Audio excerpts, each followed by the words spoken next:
There is a lot of information out there about how somebody in a 9 to 5 job can manage their finances, but how a freelancer should manage their finances is not something that a lot of people discuss. I've been freelancing for the last 3 years, which is why I have figured something that works for me, and that is what I'm going to discuss in this video, so that if you are a freelancer or if you are planning to become one, this video can help. First of all, let's discuss how managing money as a freelancer and as a full time employee is very, very different. First of all, when you are working as a freelancer, your income will vary, which is you won't have the same number of clients every month. Some months it may increase, some months it may reduce. So, depending on that, your income will also fluctuate. Also, you have to keep this fact in mind that there are no paid leaves, there are no sick leaves, there are no casual leaves in freelancing. So, when there are days you are not able to work, maybe you are sick, maybe you are on vacation, maybe you just want to take a break, whatever it is, you won't be getting paid for those days. So let's say there's a month where you are not able to work, so you won't get paid anything on that month, unlike a full-time employee who will get paid if that person is on a sick leave or on earned leaves, whatever you call it. Another important thing that you need to keep in mind is that as a freelancer, nobody is paying for your health insurance or your family's health insurance. So that is something that you have to take care of. So if you are getting sick, or if anybody in your family is getting sick, you have to take care of that, whether it's the expense of hospitalization or any medicine, anything and everything you have to take care of. And the next thing is there is no bonuses, any extra payment, which a lot of offices pay, and they pay really well. You don't get all those benefits in freelancing. So all these make freelancing and a full-time job very, very different. The income is very, very different, and you have to keep all these things in mind while planning your finance when you are going into freelancing. And this is the reason why how you manage your finances will be very different from a full-time employee and all the advices that you see all around on YouTube or any other social media platform. So here are a few things that I have figured out after experimenting a lot. So like I mentioned, I've been freelancing for 3 years, so I made a lot of mistakes. I did a lot of trial and error, after which I was able to find these few things that really helped me manage my finances and stay worryless as a freelancer. First of all, I try to keep my fixed expenses minimum or the same. So how that helps is whenever, let's say in a month I'm losing one client or suddenly I'm losing two clients, I'm not freaking out, because I know whatever clients I have, with that I'll be able to manage my fixed expenses. And that saves me a lot of headache and a lot of worrying, that what will I do next month if I'm losing these many projects. That is something that I will suggest to anybody who's thinking of getting into freelancing or becoming a freelancer. Take a look at your fixed expenses and keep those fixed. Do not increase those because 1 month your income has increased a lot. So if you do that, then you will have problems, because as I mentioned, as a freelancer, the income fluctuates. That really helps me, and I'm sure this will help you as well. The next thing is I have an emergency fund, and I do not stop at that. I keep adding money to my emergency fund every month. And this money is not invested into mutual funds, stocks, or anything like that. It is just sitting in my bank account, or maximum a recurring deposit. And I know here a lot of people will say that it is better if you invest that money into a mutual fund or stocks, because then it will grow faster, and if it just sits in your bank or a recurring deposit, the returns won't be as much.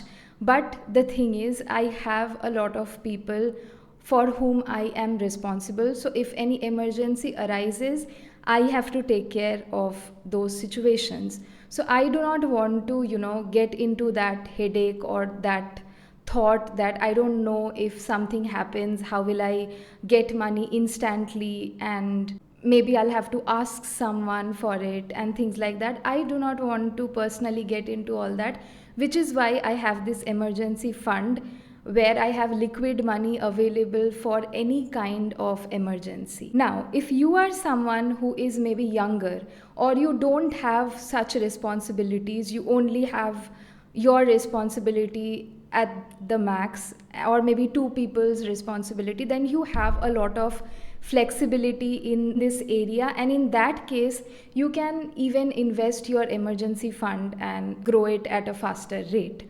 So you really have to understand your own situation and take the decision as per that. A lot of people come to me with money advices, but I do what works for me. I do not listen to all the advices that you see on the internet, or all the advices that people come and throw at my face even when I'm not asking for it.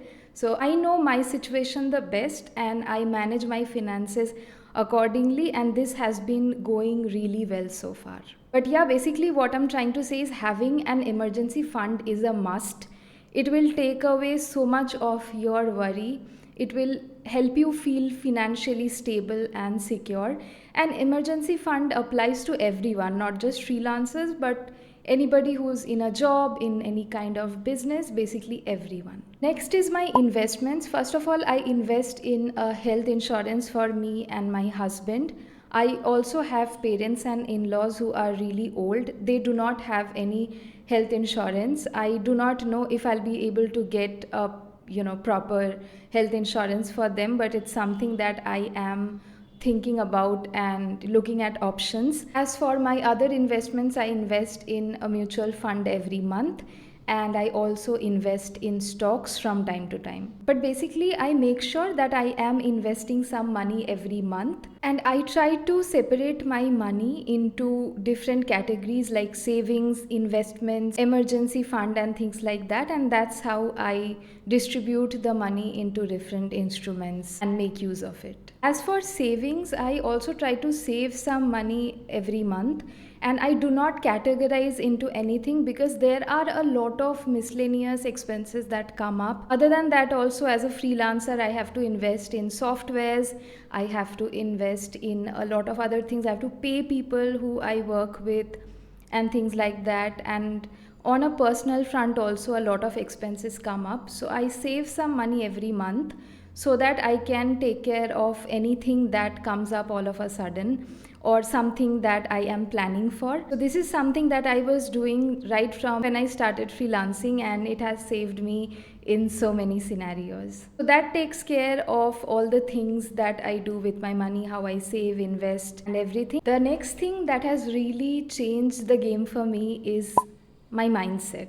After I started freelancing, I became a lot more mindful about how I spend my money. And I'll tell you why or how that happened. When I was working in a 9 to 5 job, I had this mindset that no matter what, I will have a certain amount of money coming into my bank account every month, and there is nothing to worry about. I am absolutely secure. I'm never gonna lose my job. And this is the kind of mindset which I had.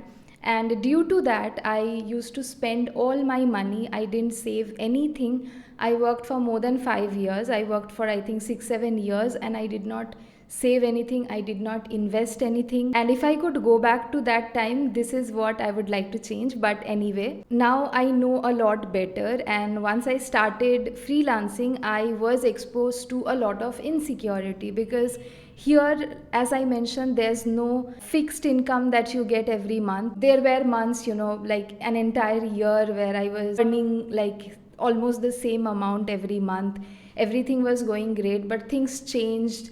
And then I was exposed to this situation where I was not sure what I'm gonna earn the next month and things like that. I was exposed to a lot of uncertainty, and that helped me develop this mindset where I started spending very, very mindfully. That is one mindset you need to develop. If you don't have it, if you spend impulsively, or you don't think a lot before spending, then that's something you need to develop when you get into freelancing, because that's the best way to manage freelancing, where you have a lot of money. invested, saved, and in your emergency fund so that you don't have to worry about it. And then whatever you are earning each month, that you can spend or invest accordingly. With all that, I also want to say that freelancing allows you to earn a lot more.